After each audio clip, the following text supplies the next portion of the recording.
Well, hello again. If you've seen any of my sketchbook tour videos in the past, you could probably guess what my current favorite drawing tool is. Here it is. Do you see it? It's the Bic pen with blue ink with a medium round nib.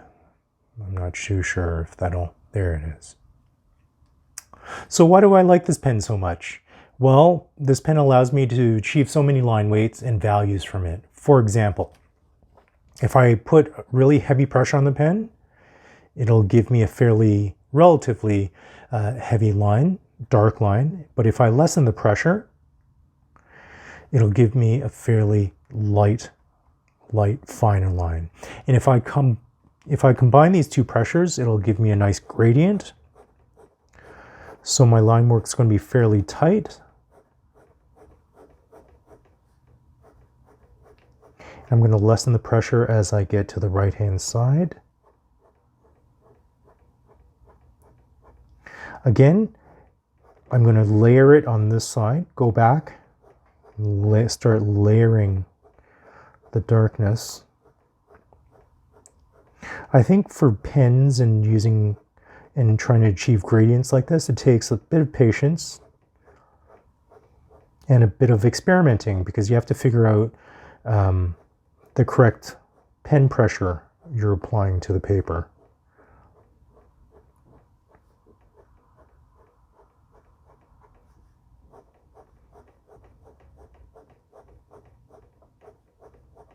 So I could go really dark on this side and then gradually ease up on the pressure as I approach the right-hand side.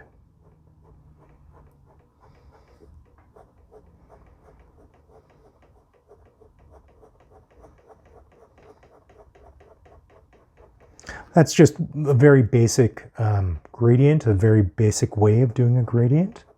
Alternatively, you could do a crosshatch where the lines are spaced out like that, go in one direction and then come back and do it in a different direction. To me, that looks like a mid-value crosshatch, but if I close up the lines, close up the space between the lines, go in the other direction with the same type of spacing,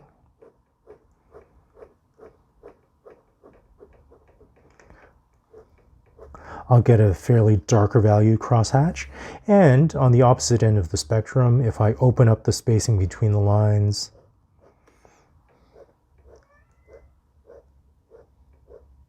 I could get a lighter value.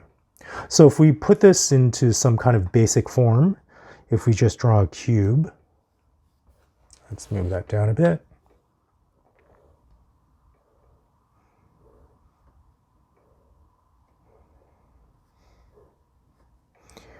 And use the cross-hatching method to achieve to give the illusion of form. So assuming the light is coming from the upper right-hand side this way, we're going to have this side being the darkest.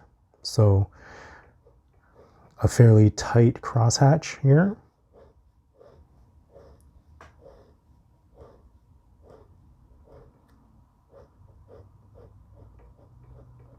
In one direction, come back in the other direction.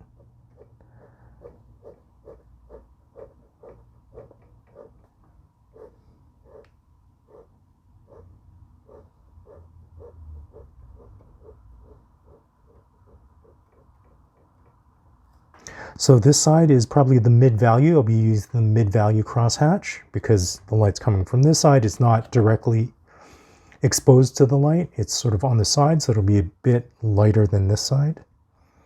So open up the spacing.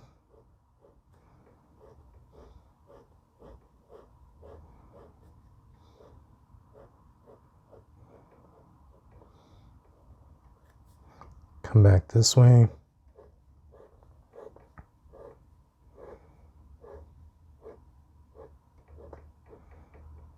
And then the top side is the lightest, so I'll be using a really open line work there.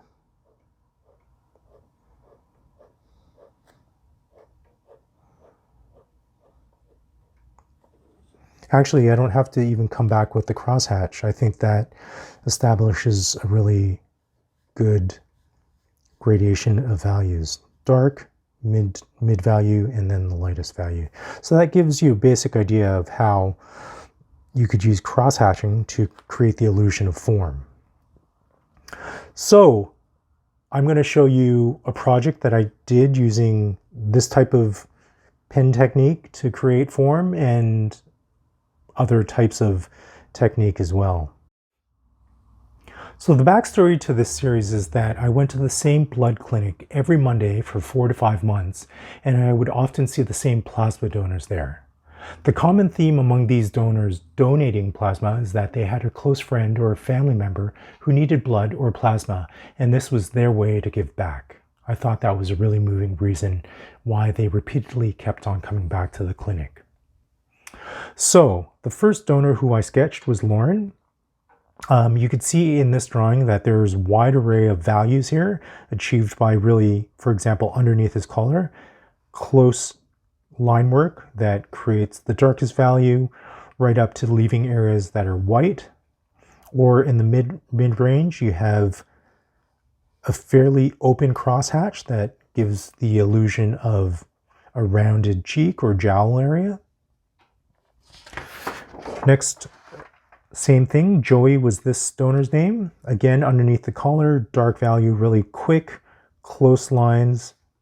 Again, right down to a single line shaded area, not necessarily a crosshatch, but giving the illusion of shadow on one side and keeping it white on the other to give the illusion of form. Another example of all the types of line work and gradients that I've used in drawings. In this drawing of Peter, right to the shadow, right below his butt, to the white of his hair. I think this next drawing is my favorite among all the donor drawings that I've done. His name's Richard, and you could see the shape of the headphones is achieved with dark value, a gradation to a light highlight, the closest part of the headphones to the viewer, and then receding back into a dark value, so it gives that illusion of roundness. I really like that drawing. I might frame it actually. The other good thing about using a pen is just like a pencil, I guess, but I've been using pens for the last few years. It not only allows me to do a tight drawing like the previous 3 that I've shown, but it also gives it's a nice tool to do quick sketches. Nathan, who this particular drawing is of, he was a blood donor, so he didn't have to sit there for the hour that plasma donors usually took to donate. He was there, I think, from anywhere from 1 minute to 3 minutes, depending on how fast his blood flowed out of him. But the pen allows you to do these quick lines, and that's the other reason why I love using a pen. It gives me these really energetic lines, and the overall effect is quite nice. And this one really is, I just had to include it because, again, it's another favorite drawing from this particular series. His name's Will. When I saw him, he was just this really robust guy. He had great glasses, and you could see in the glasses they were the darkest value in this drawing, right from the pure darkness of the actual front of the glasses into a nice gradient on the arms, I guess you would call them, of the glasses.